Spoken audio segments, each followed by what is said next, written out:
반갑습니다. 30대 중반의 평범한 직장인 여자입니다.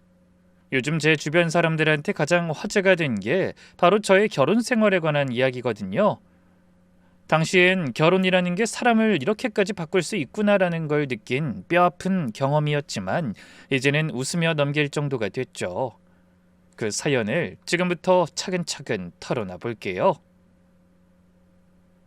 저희 아버지는 공인중개사 사무소를 여러 개 운영하시고 어머니는 문화센터 운영을 맡고 계세요. 두 분 다 젊을 때부터 아무것도 없는 데서 시작하셔서 하나하나 일궈내신 분들이거든요. 남들이 보기엔 여유 있는 집안이었고 실제로도 부족한 건 없었어요.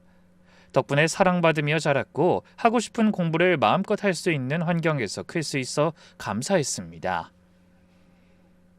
저는 대학에서 디자인을 전공하고 졸업하자마자 가구 브랜드 본사의 디자이너로 취직했어요.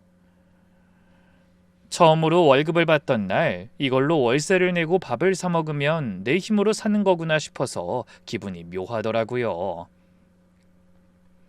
그때부터 부모님한테 기대지 않고 살아보겠다는 마음이 단단해졌어요. 다행히 일도 적성에 맞았어요.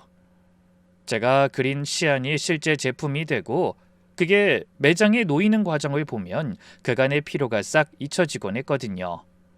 다만 사회생활에 있던 저의 특이점이라 하면 이런 게 있긴 하겠네요.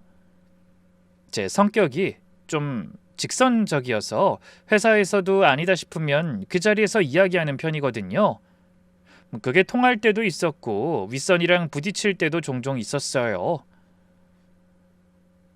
한 번은 팀장이 올려보낸 시안이 제가 보기엔 명확한 문제가 있었는데 다들 좋다고만 하고 있길래 회의에서 대놓고 짚은 적이 있었죠. 회의가 끝나고 팀장한테 따로 불려가서 한 소리 듣기도 했고요. 그 자리에서는 사과했지만 틀린 말은 아니었으니까 스스로 잘못했다고 생각하진 않았어도 제 앞에서 다른 말하고 뒤에서 다른 짓 하는 사람들은 없었어요. 일에서 오는 성취감이 컸기 때문에 크게 불만 없이 회사를 다녔어요. 입사한 지 몇 년 지나니까 후배들도 생기고 제가 담당하는 영역이 넓어지면서 책임감도 커졌습니다. 바쁠 때는 주말에도 나가서 작업했는데 힘들다는 생각보다 내 이름이 올라간 결과물이 세상에 나온다는 게 그저 뿌듯했어요. 열심히 돈을 모아 나중에 좋은 집으로 이사하겠다는 계획도 세워두니 미래가 기대되더라고요. 그렇게 목표 지향적으로만 지내다 보니 몇 번 했던 연애조차 전부 다 흐지부지 끝났어요. 원체 연애가 안 맞는 성향 같기도 하고 길게 가본 게 1년 정도였는데 그때도 상대방이 너무 간섭이 심해서 제가 먼저 정리한 거였어요. 제가 누구를 만나는지 어딜 가는지 매번 확인하러 드니까 숨이 막혀서 견딜 수가 없었거든요. 결국 헤어지자고 했을 때 그 친구가 너 같은 여자 누가 받아주겠냐 하더라고요. 주말이면 혼자 전시회 다니고 집에 와서 밀린 빨래 돌리고 소파에 드러누워 영화 한 편 보다가 잠드는 게 제 일상의 전부였는데 그 루틴이 행복했어요. 그러다 보니 친구들이 하나둘씩 결혼하면서 너도 슬슬 알아봐야지 라고 할 때마다 난 괜찮아 라고 대답하는 게 입에 붙었죠. 어머니도 가끔 좋은 사람 없니? 하고 물으셨지만 한 귀로 듣고 한 귀로 흘렸어요. 부모님 세대에는 결혼이 당연한 거였으니까 이해는 했지만 제 마음은 달랐어요. 결혼은 먼 나라 이야기 같았고 굳이 해야 한다는 생각 자체를 안 하고 살았습니다. 그 사람을 만나기 전까지는요. 30대 초반쯤 친한 친구가 결혼을 앞두고 있었어요. 그 친구가 청첩장을 돌리는 자리를 마련해 가까운 사람들끼리 소소하게 식사 모임을 했거든요. 그 친구의 지인들이 한 번에 모여서 10명 남짓한 자리였는데 다들 친구 축하하느라 시끌시끌한 분위기였어요. 저는 아는 사람 몇 없어서 구석에 앉아 조용히 밥만 먹고 있었는데 맞은편에 앉은 사람이 자꾸 눈에 들어오더라고요. 참 신기한 사람이었어요. 저와는 다르게 목소리가 크고 자기 이야기를 재밌게 풀어내는 스타일이었거든요. 보통 처음 보는 자리에서 자기 이야기를 많이 하면 좀 부담스럽잖아요. 근데 이 사람은 그게 자연스러웠어요. 결혼식 앞둔 친구가 약사인데 그 친구의 대학 동기라고 하더라고요. 약대 동기니까 같은 직종이었고 페이 약사라고 했습니다. 지금은 동네 약국에서 일하고 있지만 경험을 더 쌓아서 언젠가 본인 약국을 차리고 싶다고 하더라고요. 허세가 아니라 정말 자기 일을 좋아하는 사람이라는 게 느껴졌어요. 자기 분야에 대한 자부심이 확실한 사람, 프로페셔널하다는 게 첫인상이었어요. 그렇게 모임이 끝나고 식당 밖으로 나오는데 그 사람이 저한테 직접 다가와서 번호를 물었어요. 싫지 않았기에 알려줬죠. 그리고는 며칠 뒤에 먼저 연락이 와서는 저번에 그 말씀하신 전시회 저도 관심 있는데 같이 가면 안 될까요? 라고 하더라고요. 모임에서 제가 전시회 좋아한다는 말을 한 적이 있었는데 그걸 기억하고 있었던 거예요. 그렇게 실제로 같이 가보았는데 그림 앞에서 자기 생각을 조곤조곤 이야기하는 게 어색하지 않는 사람이었고 제 의견에도 고개를 끄덕이면서 들어줬어요. 미술을 전공하거나 한 건 아닌데 작품을 보는 시선이 순수하다고 해야 하나? 직관적이라고 해야 하나? 그런 시각도 신선하고 좋았던 것 같아요. 그게 계기가 돼서 자연스럽게 만남이 이어졌죠. 사귀기 시작하고 나서도 남자친구의 자신감은 변하지 않았어요. 제 앞에서도 항상 여유가 있고 주도적인 사람이었거든요. 데이트 장소도 먼저 정하고 맛집도 먼저 찾아보고 여기 가보자 해서 가보면 대부분 괜찮은 곳이었어요. 한 번은 제가 회사에서 기분 나쁜 일이 있었는데 하루 종일 드라이브 코스를 짜와서 데리고 나간 적도 있었어요. 남자친구가 그런 식으로 추진력 있게 리드해주니 든든하고 좋더라고요. 물론 장점만 있는 건 아니었어요. 다만 가끔 독단적인 면이 있기도 했거든요. 둘이 같이 정하기로 한 약속 장소를 혼자 바꿔버리거나 제 의견을 안 묻고 결정해버리는 적이 있었죠. 한 번은 주말에 같이 영화 보기로 했는데 제가 퇴근하고 확인하니까 이미 전시회 티켓을 끊어놨더라고요. 그러면서 하는 말이 이게 더 좋을 것 같아서 바꿨어 라는 거예요. 왜 나한테 물어보지도 않고 바꿔? 라고 했더니 마음에 안 들어? 그럼 바꿀까? 라고 하는 거예요. 일정을 바꾼 것에 대해 미안해하는 게 아니라 약속 자체가 별거 아니라는 식이었어요. 기분이 살짝 상했지만 의도가 나쁜 건 아니니까 사소한 부분이라고 넘겼어요. 자기만의 기준이 뚜렷한 거라고 이해하면서요. 뭐 연인 사이에 엄청 신경 쓰이는 일은 아닌데 이런 사소한 것들이 쌓이면 어떻게 될까 하는 생각이 살짝 스치긴 했어요. 그렇게 사귄 지 1년 반쯤 됐을 때 먼저 남자친구가 결혼 이야기를 꺼냈어요. 우리 이 나이에 뭐 더 만나봐야 아는 것도 아니잖아. 이만 결혼하자. 사실 조금 당황했어요. 분명 그 사람을 좋아하는 건 맞았지만 결혼까지는 생각을 안 하고 있었거든요. 혼자 사는 생활이 워낙 익숙했고 결혼이라는 게 제 일상을 통째로 바꿀 거라는 부담이 컸어요. 그래서 좀 더 생각해 보자고 했더니 남자친구는 서운해하면서도 일단 물러났어요. 근데 그 뒤로 슬슬 결혼 후 생활에 대해 이런저런 말을 흘리기 시작했어요. 제가 결혼 자체에 대해 걱정하는 걸 알고서 공략하는 느낌으로요. 자기는 몰랐겠지만 나 집안일 진짜 잘하거든. 정리도 잘하고 요리도 좀 해. 자취는 안 해봤어도 엄마 일 많이 도와줘서 알아. 실제로 남자친구는 좀 깔끔한 편이긴 했어요. 늘 깔끔하고 댄디한 차림을 유지했고 스스로를 가꾸는 데 능숙한 사람이었어요. 그런 사람이다 보니 집안일도 자기 몸처럼 단정하게 유지할 거란 생각이 들긴 했습니다. 그리고 이런 말도 했어요. 난 맞벌이해도 좋고 자기가 일 그만두고 싶으면 그래도 돼. 자기 인생이니까 그 어떤 선택이든 배우자로서 전적으로 서포트해야지. 마치 제가 걸리는 부분을 미리 하나씩 없애주는 느낌이었어요. 마치 면접에서 지원자가 답변을 미리 준비해 오듯이 제가 뭘 고민하는지 파악하고 하나씩 답을 갖다 놓는 것 같았죠. 그러다 나중엔 아이 이야기가 나왔어요. 사실 이게 제일 큰 문제였어요. 저는 애가 싫은 게 아니라 커리어를 중단하고 싶지 않았고 솔직히 육아에 자신도 없었거든요. 회사 선배 중에 출산 후에 복귀했다가 결국 퇴사한 분이 계셨는데 그 과정을 옆에서 보면서 무섭다고 느꼈어요. 아이를 낳으면 일을 포기해야 할 수도 있다는 게요.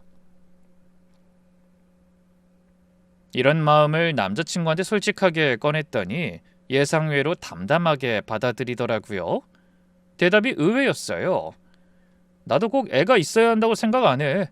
둘이 잘 살면 되는 거 아니야? 요즘 같은 시대에 아이를 필수로 생각하면 안 되지. 거기다가 본인 부모님도 그 부분은 비슷한 생각이라고 했어요. 시댁에서도 아이를 강요하지 않을 거라는 말이었죠. 주변에서는 결혼하면 당연히 애 낳아야 한다. 시어머니가 손주 원하실 거다.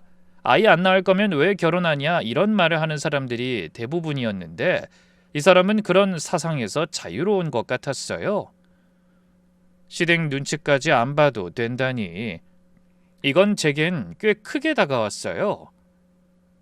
한 가지 더 기억나는 건 남자친구가 이런 조건들을 이야기할 때 말하는 방식이었어요. 조심스럽게 묻는 게 아니라 이건 당연한 거 아니야? 하는 투로 말하더라고요. 마치 원래부터 그렇게 생각해 왔다는 듯이요. 의심할 여지를 안 주는 거예요. 평소에 추진력 좋고 확신에 차 있는 사람이었으니까 이 말들도 전부 진심이라고 믿었어요. 뭔가를 결정하면 흔들리지 않는 사람이라고 생각했으니까요. 그래서 결국 고민 끝에 결혼을 결심했어요. 친구한테 저의 상황을 말하니까 그 정도 조건의 남자를 어디서 찾겠어? 너 정말 선택 잘한 거야? 라고 하더라고요. 부모님도 남자친구를 마음에 들어 했고요. 특히 어머니는 직업도 사람도 다 마음에 든다 라면서 흡족해 하셨어요. 결혼을 결심하고 시댁을 처음 방문하게 됐어요. 남자친구 어머니가 제 얼굴 한번 보고 싶다고 하셔서 가볍게 간 자리였어요.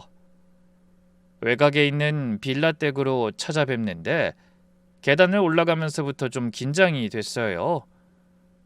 그렇게 안으로 들어갔는데 가자마자 눈에 들어온 게 있었습니다. 거실 한쪽 벽면 전체에 남자친구 어릴 때 사진, 상장, 트로피가 빼곡하게 붙어 있더라고요. 어린이집 때부터 대학교 졸업식까지 시간 순으로 정리되어 있는 게 거의 전시 수준이었어요. 가운데 제일 큰 사진은 약대 입학식 사진이었는데 시어머니가 옆에서 꽃다발을 들고 활짝 웃고 계셨어요. 이 집에서 남자친구가 어떤 존재인지가 벽 하나로 설명이 됐어요. 시부모님이 저를 맞이하면서 나란히 앉아 계셨는데 시어머니는 저를 보자마자 위아래를 한번 훑으셨죠. 그리곤 키는 좀 있네 그 말 한마디 하시더라고요. 반감보다는 마치 평가하는 눈빛이었어요. 인사도 따뜻하게 받아주신다는 느낌은 아니었고요. 그냥 한번 지켜보겠다는 느낌에 가까웠습니다. 너무나 숨이 막히는 분위기였어요. 시어머니는 동네에서 소소하게 네일샵을 하신다고 했어요.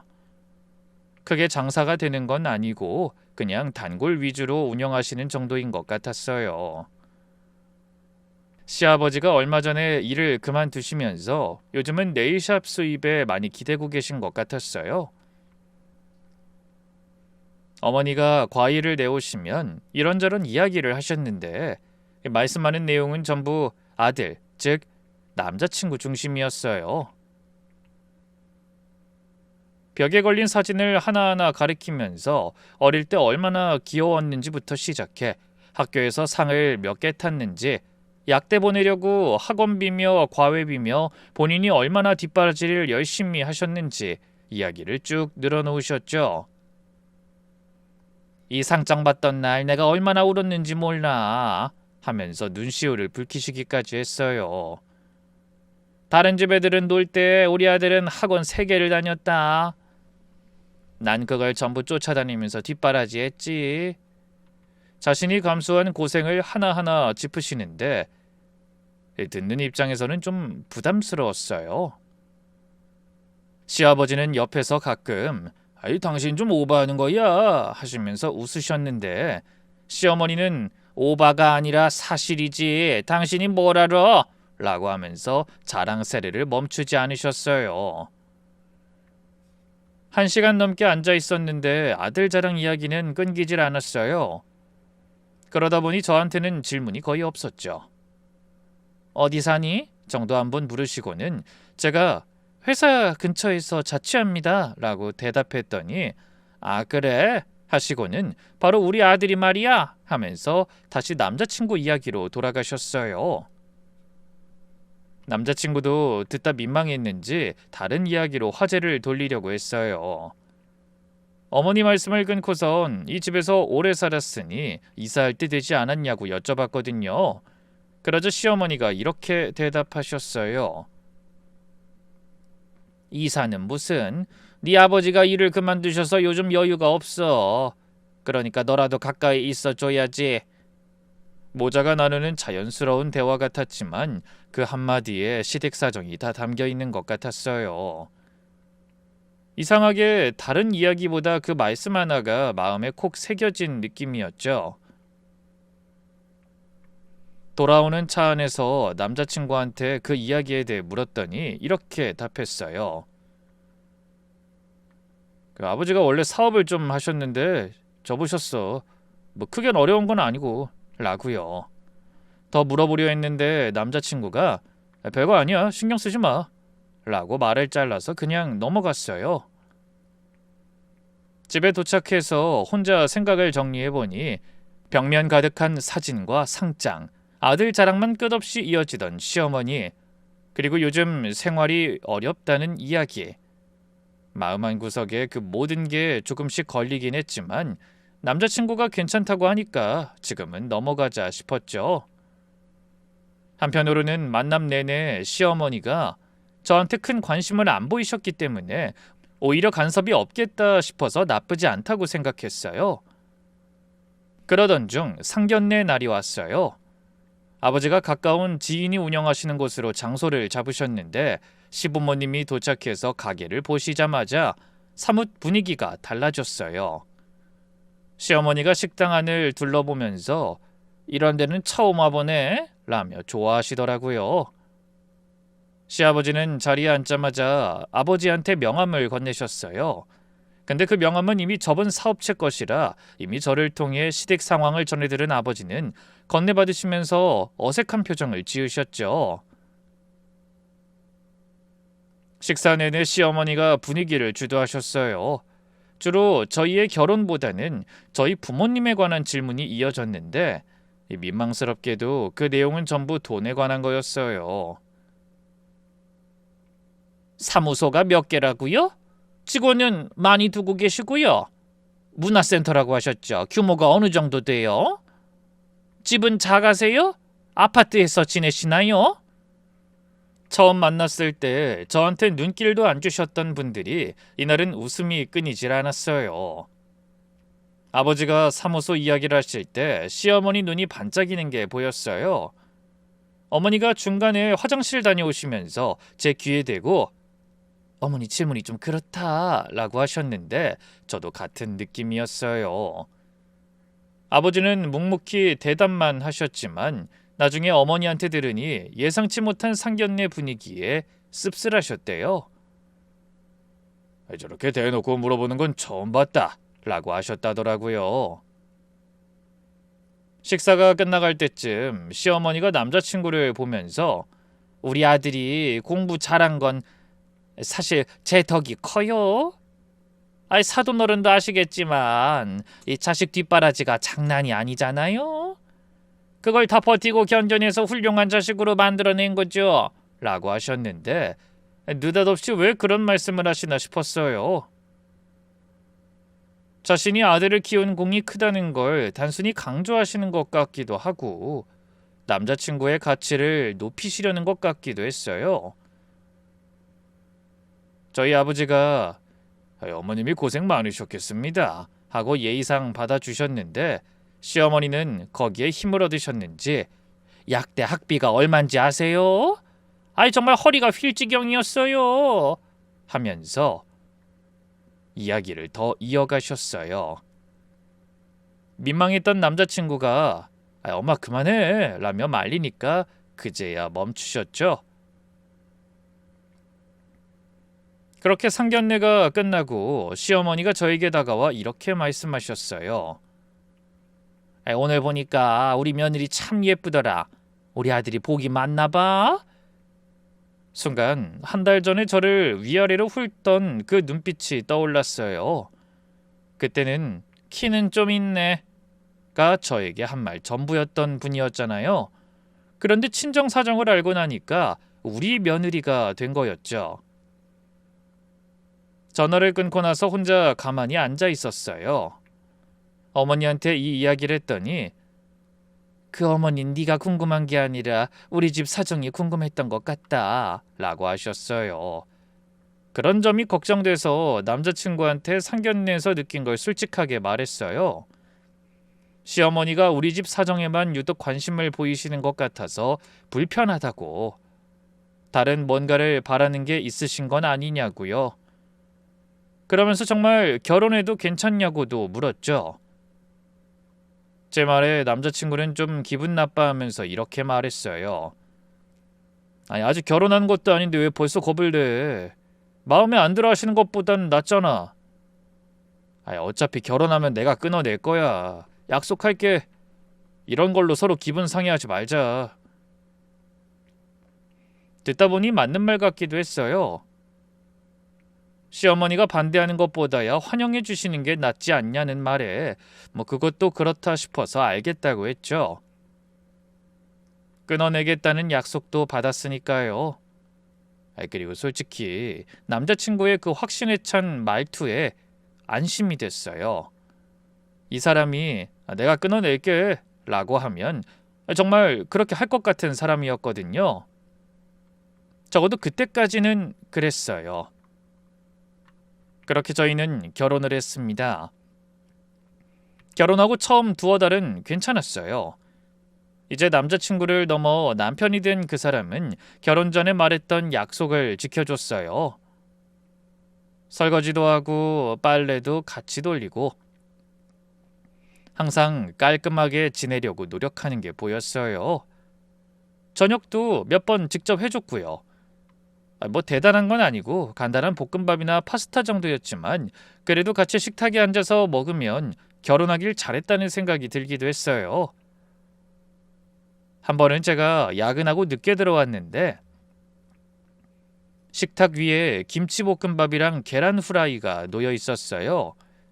옆에 메모가 있었는데 배고프지? 데워 먹어 하고 적혀 있더라고요. 그때 정말 이 사람이 약속을 지키는 사람이 맞구나.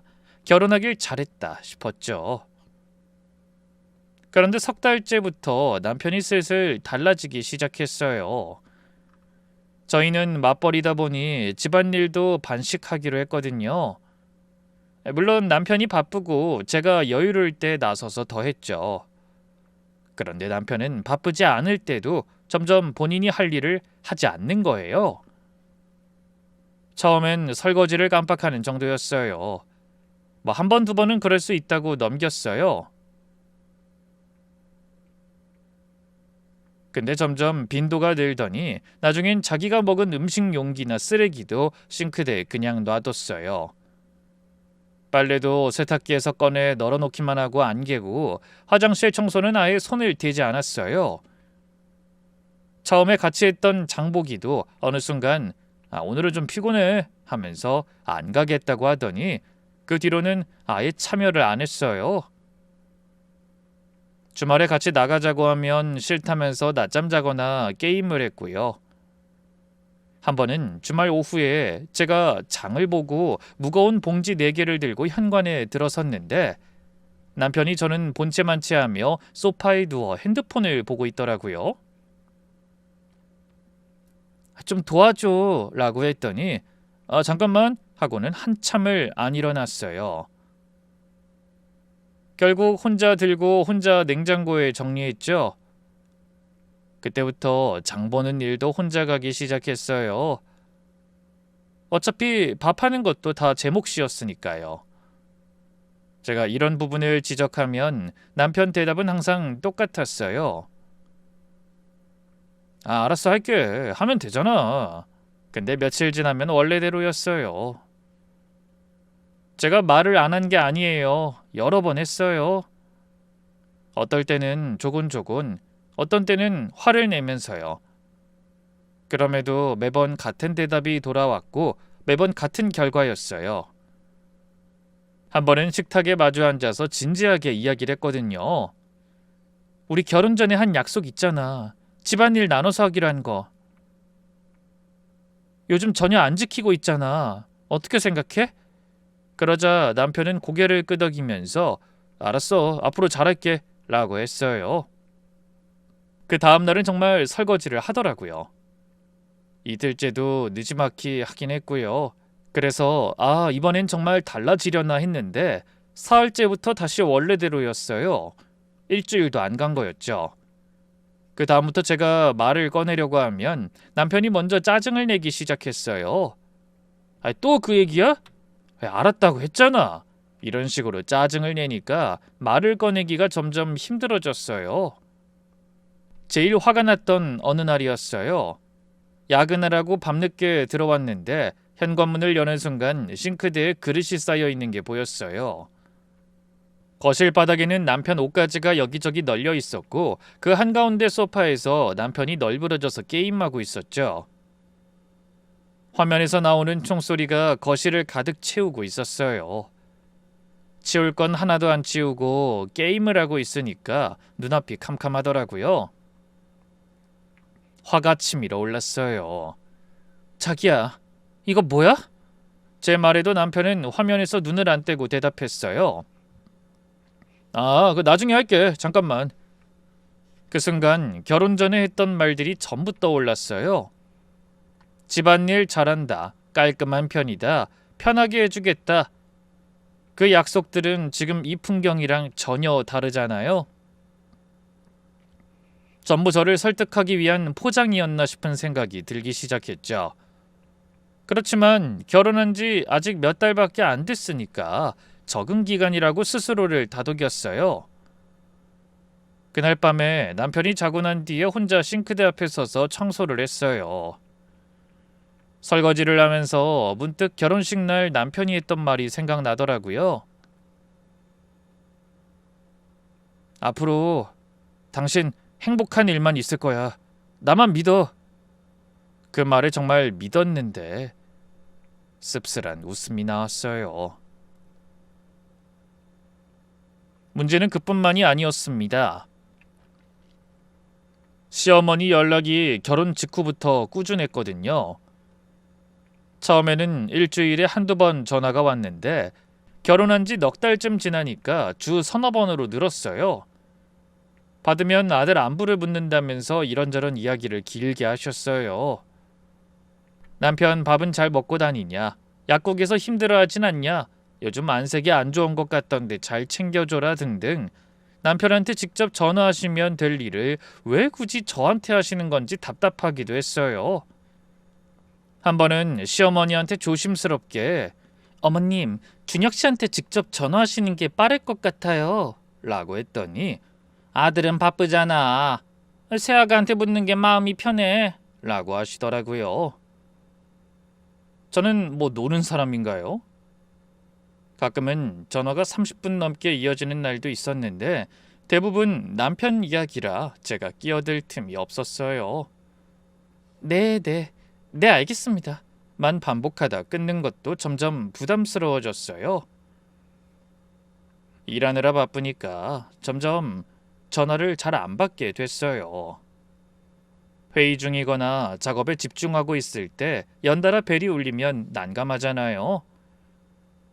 한 번은 중요한 미팅 중에 시어머니 전화가 3번 연속으로 울렸어요. 옆에 앉은 선배가 힐끗 쳐다보는 게 느껴져서 민망하더라고요. 나중에 콜백했더니 왜 전화를 안 받니? 아니 난 또 무슨 일 있는 줄 알았잖아 하시길래 정말 답이 없다 싶었죠. 그 뒤로 제가 전화를 잘 안 받으니까 이제는 문자를 보내기 시작하셨어요. 처음엔 전화 좀 받아라 왜 안 받니 같은 내용이었는데 점점 방향이 달라졌어요. 집 보일러가 고장나서 견적을 받았는데 300이 나왔다. 네 시아버지 무릎이 안 좋아서 병원을 다녀야 하는데 요즘 병원비가 만만치 않다. 시아버지가 해놓은 게 있어서 네 시엄마가 고생이다. 같은 내용들이 하나씩 오기 시작했어요. 직접적으로 돈을 달라는 말은 아닌데 읽고 나면 불편한 기분이 사라지지 않았어요.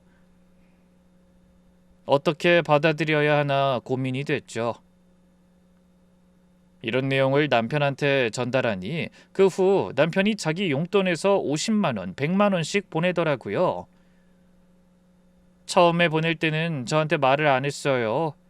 나중에 가계부 정리하면서 송금 내역을 보고 이거 뭐야? 라고 했더니 어머님한테 보냈다고 하더라고요. 남편 개인 돈에서 나간 부분이니 제가 직접 뭐라고 하기는 좀 그랬어요. 부모님이 어려우신데 자식이 돕는 게 나쁜 것도 아니니까요. 근데 그게 한 번이 아니라 2번, 3번 반복되니까 좀 그렇더라고요. 남편 월급에서 그만큼이 빠져나가면 결국 우리 생활에 영향이 오는 거잖아요. 같이 뭘 사자고 하면 이번 달은 좀 빠듯해 라는 말이 나오기 시작했어요. 속으로 시댁에 보낸 돈이면 이거 10번 사겠다 싶었는데 차마 입 밖으로 꺼내진 못했습니다. 한 번은 저녁을 먹으면서 조심스럽게 꺼냈어요. 시댁에 이렇게 계속 보내면 우리 생활은 어떡해? 당신이 내는 생활비도 덩달아 줄어들고 있잖아. 그러자 남편이 잠깐 멈추더니 이렇게 말했어요. 내 부모님인데 내가 좀 도울 수 있지. 근데 최소한 나한테 미리 말은 해줘. 알았어. 그렇게 정리한 줄 알았는데 그 뒤에도 남편은 제게 미리 말하지 않고 보낸 적이 또 종종 있었어요. 그냥 이번만, 다음에도 이번만 하면서 넘어갔고요. 그러다 보니 나중엔 시어머니 문자가 올 때마다 알림 소리에 심장이 쿵 하고 내려앉더라고요. 시어머니 번호만 보면 반사적으로 한숨이 나왔고 누구한테 말할 수도 없었어요. 그렇게 혼자 삼키고 혼자 견디는 나날이 쌓여갔어요. 결혼한 지 2년 차로 접어드니까 한계가 오기 시작했어요. 집에 가면 여전히 정리되지 않은 지저분한 풍경, 약속을 안 지키는 남편, 그리고 끊이지 않는 시어머니 연락, 이 3가지가 매일 돌아가면서 반복되니까 현관문 앞에 서서 멈칫하는 날이 생기더라고요. 들어가기 싫은 거예요. 내 집인데. 그래서 몇 번을 망설이다 가방을 고쳐매고 엘리베이터를 타고 다시 타고 내려간 적도 있었어요. 카페에 혼자 있다가 들어가기도 했죠. 그러다 나중엔 일부러 야근을 잡기 시작했어요. 꼭 해야 하는 일이 아닌데도 오늘 좀 늦을 것 같다고 문자만 보내고 회사에 남아 있었어요. 텅 빈 사무실에서 혼자 작업하고 있으면 오히려 마음이 편하더라고요. 집에서 남편이랑 같은 공간에서 있으면서 외로운 것보다 사무실에서 혼자 있는 게 차라리 나았어요. 한 번은 늦게 들어가니 남편이 이미 자고 있었는데 거실에는 불도 다 꺼져 있고요. 결혼하기 전에 혼자 살 땐 빈집에 들어오는 게 당연했는데 결혼하고 나서 빈집 같은 느낌이 드는 건 전혀 다른 종류의 외로움이더라고요. 다행히 회사 일은 잘 풀렸어요. 맡은 프로젝트들은 순탄하게 진행됐고 따로 부수입이 되는 일도 시작하게 됐어요. 이래서라도 성과가 나오니까 그게 유일한 버팀목이었어요. 집에서는 점점 존재감이 사라지는 것 같은데 회사에서는 그 반대로 증명하고 있었죠. 그 무렵에 부모님한테도 좋은 소식이 생겼어요. 아버지가 운영하시는 사무소 중 하나가 있는 건물이 매물로 나왔는데 아버지가 그 건물을 통째로 매입하신 거예요. 오래전부터 노리고 계셨던 건데 건물주가 급매로 내놓으면서 마침 좋은 조건의 기회가 온 거였어요. 아버지 입장에서는 임차인 신분에서 건물주가 되는 거니까 사업적으로 정말 큰 전환점이었어요.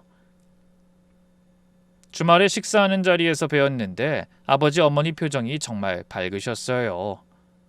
오랜만에 부모님이 웃으시는 얼굴을 보니까 저도 기분이 좋았어요. 식사하면서 아버지가 매입 과정을 이야기해 주셨는데 그 열정과 수완이 느껴져서 존경스러웠어요. 그날 저녁 집에 돌아와서 부모님 이야기를 별 생각 없이 남편한테 말했어요. 거실에서 TV를 보고 있길래 옆에 앉으면서 그냥 간단히 말했거든요. 그런데 건물 매입 소식을 듣자마자 남편이 저를 보며 너무나 좋아하는 거예요. 정말? 대단하시다 장인어른. 눈이 반짝거리더라고요. 자기 일도 아닌데 그렇게까지 좋아하나 싶었어요. 그러더니 이것저것 물어보기 시작했어요. 건물이 어디냐, 몇 층이냐, 시세가 얼마 정도 하냐, 임대 수익은 어느 정도 나오냐, 그런 것들이요. 나도 자세히는 모르는데 라고 대답했는데도 계속 물었어요. 평소에 제 회사 이야기에는 그래? 한마디로 끝냈던 사람이 이날은 유독 질문이 길었죠. 그로부터 며칠 후 밤에 남편이 갑자기 분위기를 바꾸면서 자기 이야기를 꺼냈어요. 요즘 약국이 정말 힘들다는 거예요. 체인 약국이 근처에 들어오면서 매출이 빠지고 약국장이랑 마찰도 있고 체력적으로도 한계가 온다면서요. 그러면서 몇 년만 좀 쉬고 싶다고 했어요. 그랬구나. 당신도 힘들었겠다. 근데 다음 계획이 있어야 하지 않을까? 계획이 없이 그만두면 힘들 것 같은데. 당신이 잘 벌잖아. 부수입도 있다면서. 제가 버는 돈으로 둘 다 먹고 살라는 소리처럼 들려서 기분이 좀 그랬어요. 그런데 남편이 여기서 한마디를 더 하는 거예요. 장인어른도 건물 사셨잖아. 나중에 당신한테 돌아올 것도 있겠지. 순간 머리가 하얘졌어요. 이 사람이 제 부모님 재산까지 계산에 넣고 있다는 게 느껴졌어요. 그건 부모님 재산이지 내 돈이 아닌데? 난 그런 뜻으로 한 말이 아니야. 그냥 우리 형편이 그렇게 나쁘지 않다는 뜻으로 한 거지. 남편이 당황하며 말을 돌리긴 했는데 이미 뱉은 말은 주워 담을 수가 없잖아요. 그날 이후로 남편이 힘들다는 말을 할 때마다 예전과 다르게 들렸어요. 일에 대한 자부심, 프로페셔널한 태도, 제가 이 사람한테 끌렸던 부분들이 하나씩 사라지는 것 같았고 마음이 조금씩 식어갔어요. 그 뒤로 며칠 동안 남편이 제게 유독 다정하게 굴더라고요. 평소에 안 하던 짓을 하니 뭘 바라고 저러나 싶었어요. 아니나 다를까 결국 며칠 뒤에 또 쉬는 거 한 번만 생각해줘 라는 말이 나왔죠. 한 번은 아예 약국을 차리고 싶다기에 그 돈은 어디서 나오냐고 물었더니 대답을 못하더라고요. 결국 제 돈이거나 친정 돈을 기대하고 있는 거라고 생각이 들었어요. 그 대화 이후로 남편을 예전처럼 보지 못하게 됐어요. 결혼 전에 했던 약속들이 전부 포장이었다는 느낌이 확실해졌거든요. 가사 분담은 이미 무너진 지 오래였고 제가 이런 부분을 지적하면 돌아오는 대답은 언제나 같았어요. 그럼 나 좀 쉬게 해줘. 나 일을 그만두면 집안일 다 내가 할게. 처음 들었을 땐 황당했어요. 그래서 저도 반박하며 일 그만두는 거랑 집안일이랑 무슨 상관이야? 게임할 시간은 있고 집안일 할 시간이나 기력은 없어? 당신의 문제는 일이 아니라 마음가짐이야. 그리고 계획도 없이 일을 그만두면 어떡해? 라고 했죠. 그럼 남편은 그러면서 이것도 하지 말고 저것도 하지 말라 그러냐? 라며 짜증을 냈어요. 도무지 대화가 안 됐어요. 제가 뭘 말해도 결론은 그럼 일을 그만두게 해달라로 돌아가니까 같은 벽에 머리를 부딪히는 기분이었어요. 그 와중에 시어머니 연락은 더 잦아졌어요. 남편이 예전처럼 돈을 안 보내는 것 같더라고요. 그러니 시어머니가 저한테 다시 닥달을 하기 시작한 거예요. 예전에는 돌려 말하셨는데 이제는 완전히 노골적이었어요. 네 시아버지 건강검진비가 필요하다. 나들이 가고 싶은데 용돈이 필요하다. 한 번은 문자에 견적서 사진까지 첨부해서 보내셨어요.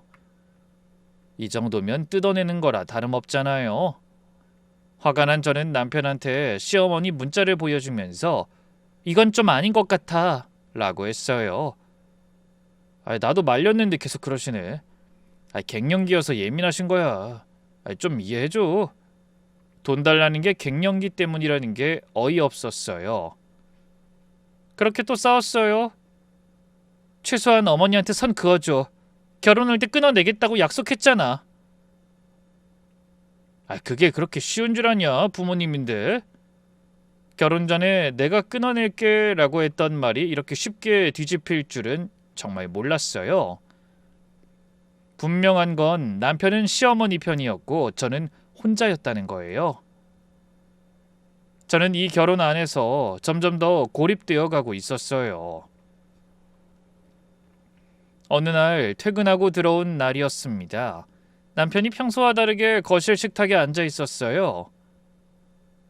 표정이 묘하게 후련해 보여서 무슨 일이냐고 물었더니 남편이 이렇게 말했어요. 나 약국 그만뒀어. 너무 놀라서 당황스러웠어요. 저한테 한마디 상의도 없이 말이에요. 뭐? 왜 나한테 말 안 했어? 말하면 반대할 거잖아. 황당해서 한참 아무 말도 못했어요. 남편은 이미 사직 의사를 전달하고 왔고 인수인계까지 끝낸 상태였어요. 돌이킬 수 없는 상황이었죠. 그러면서 당분간 쉬며 다음 일을 찾겠다면서 그동안 생활비는 제가 좀 맡아달라고 하더라고요. 결혼 전에 한 약속은 다 뭐가 되는 거야? 지금 이게 부부로서의 예의를 지키고 있는 거라 생각해? 상황이 바뀌었잖아. 나도 힘드니까 이러는 거지 좋아서 이러겠냐? 상황이 바뀌었으면 나한테 먼저 상의를 했어야지. 왜 혼자 결정해? 말하면 반대할 거잖아. 그럼 또 싸우고. 반대하는 이유가 분명하다는 거 알면서 그래? 내가 괜히 반대했겠냐고. 왜 이렇게 무책임해? 남편은 오히려 제가 융통성이 없다는 식으로 나왔어요. 결국 제 의견은 필요 없다는 뜻이잖아요. 연애할 때 남편이 늘 이런 식으로 독단적으로 결정하던 게 떠올랐어요. 그때는 사소한 거여서 괜찮았지만 이젠 상황이 달라졌잖아요. 남편은 일을 그만둔 후로도 그 전과 크게 달라지지 않았어요. 본인 말로는 일을 그만두고 얼마간은 그동안 밀린 피로를 풀어야 하기에 그런 거라고 하더라고요.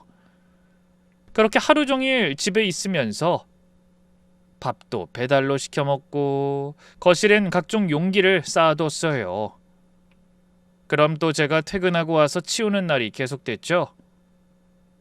한 번은 퇴근하고 들어왔는데 소파 위에 과자 부스러기가 흩어져 있고 TV에서 예능 프로그램이 크게 틀어져 있었어요.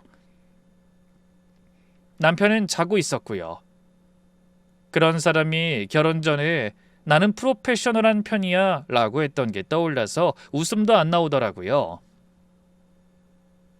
정신 차리라고 말하고 싶었지만 말해봤자 달라지지 않는다는 걸 이미 수백 번 경험해서 무력감이 밀려왔어요.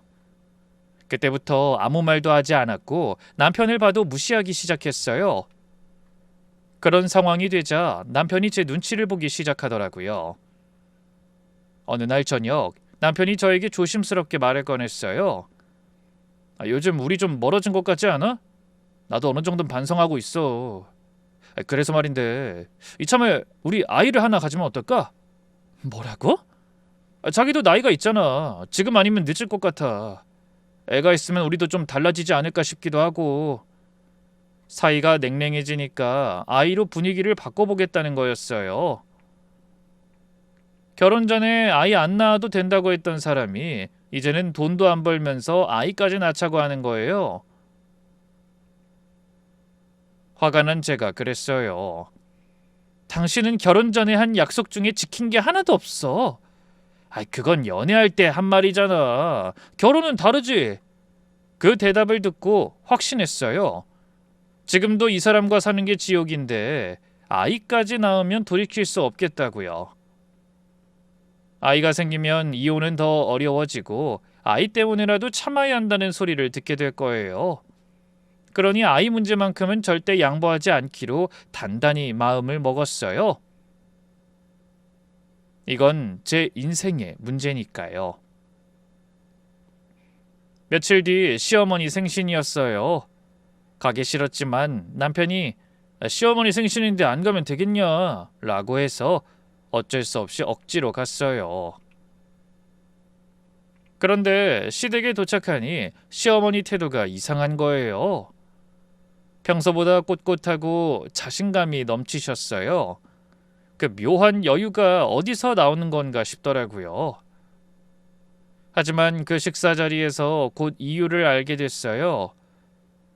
남편이 시부모님한테 약국을 그만둔 걸 숨기고 오히려 약국장이 가게를 넘기겠다고 해서 본인 이름으로 약국을 운영하게 됐다고 거짓말을 한 거였어요. 말도 안 되는 헛소리였죠. 소식을 들은 어머니는 너무나 기뻐하시면서 우리 아들이 드디어 본인 약국을 차린다면서 엄마가 얼마나 기쁜지 몰라 하시는데 제 옆에 앉은 남편은 뻔뻔하게 웃고만 있었어요. 눈이라도 마주치면 미안한 기색이 있을 줄 알았는데 아무렇지도 않은 표정이더라고요. 등골이 서늘해졌어요. 거기에 시어머니는 멈추지 않고 우리 아들이 드디어 자기 가게를 갖게 됐으니 이제 좀 여유가 있겠네? 라고 하면서 저에게 아예 정기적으로 용돈을 보내달라고 하셨습니다. 그 말이 정말 가관이었어요. 내가 귀한 아들 하나 키워서 너한테 보냈는데 그 정도 도리는 해야 하는 거 아니니? 매달 200만 원씩 용돈으로 보내줘라. 알겠지? 옆에 있던 시아버지가 그런 말에도 전혀 놀라지 않는 걸 보면 이미 두 분이 이야기된 상태인 것 같더라고요. 어이가 없어서 남편을 쳐다봤어요. 남편은 제 눈을 피하면서 식탁 밑으로 제 손을 잡더니 한 번만 넘어가자는 식으로 눈짓을 했어요. 이 자리에서 터지면 안 된다는 표정이었죠. 하지만 전 그냥 넘어갈 생각이 없었습니다. 그건 좀 어렵습니다, 어머님. 시어머니 얼굴이 굳어졌어요. 그리고는 이렇게 말씀하셨어요. 뭐? 사돈어른 건물 사신 거 다 들었다. 너한테 200이 못 해수니? 끝내 친정일까지 들먹이시는 거예요. 가슴이 철렁했어요. 제가 별 생각 없이 남편한테 한 말이 시댁에 고스란히 전달돼 있었어요. 남편이 건물 매입 소식을 들었을 때 그렇게 눈이 반짝거리던 이유가 이제야 이해됐어요. 써먹을 때가 생겼다고 생각한 거였죠. 이 사람들이 제 뒤에 있는 친정 재산을 노리고 있었다는 걸 그 한마디가 전부 확인시켜줬어요. 그 자리에 더는 앉아있을 수가 없어서 일어났어요. 시어머니가 밥도 안 먹고 어딜 가니? 라고 하셨지만 대답하지 않았어요. 시아버지는 이게 대체 무슨 상황인지 파악도 못하시고 멍하니 앉아 계셨고요. 저는 곧장 집으로 들어와서 뒤따라온 남편한테 따졌어요. 시어머니한테 약국 차렸다고 거짓말한 거, 그리고 친정 건물 이야기에 시댁에 다 말하는 거 왜 그런 거야? 약국 차린 건 어차피 일요일 일이니까 미리 말한 거고, 다른 건 엄마가 너무 궁금해하셔서 그냥 말한 거야. 큰일도 아닌데 왜 그래? 큰일이 아니라고? 내 부모님 재산을 시댁에 노골적으로 갖다 달라는 게 큰일이 아니야? 당신이 우리 부모님 돈으로 약국 차리고 싶어하는 거 너무 염치 없지 않아? 그렇게 싸우고 나서 화딱지가 나 밤에 잠을 못 잤어요. 며칠 뒤 남편이 먼저 이야기를 꺼냈어요. 평소와 다르게 진지하더라고요. 사실 나도 엄마를 말릴 힘이 없어. 내가 여기까지 잘 된 거 약대 보내주시고 약국 경험 쌓게 해주신 거 다 엄마 덕이 맞거든. 그래서 은혜를 갚아야 하는 건 당연한 거였어. 나한텐. 그런데 지금은 내가 돈을 못 버니까 둘이 반씩 부담하면 어떨까 해. 어떻게 생각해? 뭐? 그럼 정말 그 200만 원을 드리자는 거야? 심지어 당신이랑 나랑 반씩? 그건 당신 빚이지. 나는 왜 그래야 하는 건데? 그리고 당신 지금 일도 안 해서 생활비도 안 내잖아. 당신이 낼 반은 어디서 나오는 건데? 그간 일하면서 모아둔 돈이 좀 있으니까 거기서 내 몫은 낼 수 있지. 왜 그렇게 따지냐? 부모님이 힘든데 도와드리는 게 그렇게 이상해? 이상하지. 넌 일도 안 하고 나한테 기대기만 하면서 반을 떠넘기는 게 너무 이상하지. 남편이 아무 말 하지 못했어요. 뭐라 반박하려다가 입을 닫더라고요. 남편과의 모든 약속이 이 순간 전부 무너졌어요. 집안일 하겠다는 약속, 아이 안 낳아도 된다는 약속, 시댁 간섭 끊어내겠다는 약속, 전부 허물어졌는데 이 사람은 그게 뭐가 문제인지도 모르고 있었어요. 그 순간 이혼을 결심했어요. 바로 내색하진 않았지만요. 며칠 동안 조용히 준비를 했어요. 변호사 사무소도 들리고 필요한 서류들을 찾아보고 정리할 것들을 정리했어요. 결혼 이후 남편이 지키지 않은 약속들, 시댁에 보낸 돈 내역, 남편이 상의 없이 일을 그만둔 정황, 시어머니가 보낸 문자들과 견적서 사진까지 이런 것들을 하나하나 파일에 모아뒀어요. 그걸 모르는 남편은 안방에서 코를 골며 자고 있었고 저는 핸드폰 불빛 아래에서 이혼 서류 양식을 내려받고 있었어요. 같은 집에서 완전히 다른 세상에 있었어요. 그러던 중에 눈치 없는 시어머니한테서 재촉 전화가 왔어요. 그래서 그때 부탁했던 돈은 언제 보내줄 거니? 이번 달 안에 해줘야 해. 급히 쓸 때가 있어서. 완전히 맡겨둔 것처럼 말하더군요. 그래서 저도 최대한 담담하게 말씀드렸어요. 어머님, 바로 이체할게요. 시어머니는 당연하다는 투로 고맙다는 한마디만 하셨어요. 전화를 끊고 미리 준비해둔 이혼 서류를 사진으로 찍어서 어머니께 보냈어요. 이체했어요, 어머님. 문자와 함께요. 보내기 버튼을 누르는 순간 머릿속이 오히려 맑아지더라고요. 이 한 통의 문자를 보내기 위해 얼마나 참아왔는지 그 무게가 손끝에서 빠져나가는 느낌이었어요. 딱 3초 뒤에 제 휴대폰이 울리기 시작했어요. 시어머니, 얼마 후에는 남편, 그 다음엔 시어머니, 또 남편. 번갈아가며 전화가 쏟아졌어요. 진동이 멈추지 않아서 핸드폰이 책상 위에서 떨리고 있었죠. 곧장 친정으로 갔어요. 부모님한테 다 말씀드렸더니 두 분이 한참 듣고만 계시다가 네가 결정한 거면 우리가 돕겠다. 걱정하지 말고 여기 있어라 라고 하셨어요. 어머니가 제 손을 잡으면서 고생했다 우리 딸 하시는데 그때 처음으로 울었어요. 시댁에서도 남편 앞에서도 안 울었는데 그제야 참았던 게 터지더라고요. 한참 울고 나서 세수하고 나왔더니 아버지가 거실에서 전화를 하고 계셨어요. 나중에 안 건데 아는 변호사한테 미리 연락을 해두신 거였어요. 다음 날부터 그야말로 난리가 나기 시작했어요. 남편이 직접 친정 앞까지 왔거든요. 처음엔 왜 이래 대화로 풀자 라고 하더니 제가 문을 안 열어주니까 점점 목소리가 커졌어요. 문 열어, 문 열라고! 하면서 초인종을 부술 듯이 눌렀어요. 그 와중에 시어머니도 오셨어요. 모전자전이라고 시어머니도 현관 앞에서 소리를 지르셨죠. 얘야 좀 나와봐. 이게 뭐하는 짓이니? 이혼이 말이 돼? 결국 아버지가 문을 열고 나가셨고 저도 함께 나갔어요. 시어머니가 아버지를 보더니 사돈, 이게 어떻게 된 거예요? 아무리 그래도 체면이 있지 이런 식으로 이혼을 요청하면 되겠습니까? 라고 했어요. 보다 못한 제가 입을 열었죠. 어머님, 준혁씨 약국 차린 거 거짓말이에요. 약국 그만뒀어요. 몇 달째 일 안 하고 집에서 놀고 있고요. 한마디로 백수라는 거죠. 시어머니 표정이 순식간에 얼어붙었어요. 옆에 있던 남편을 돌아보셨죠.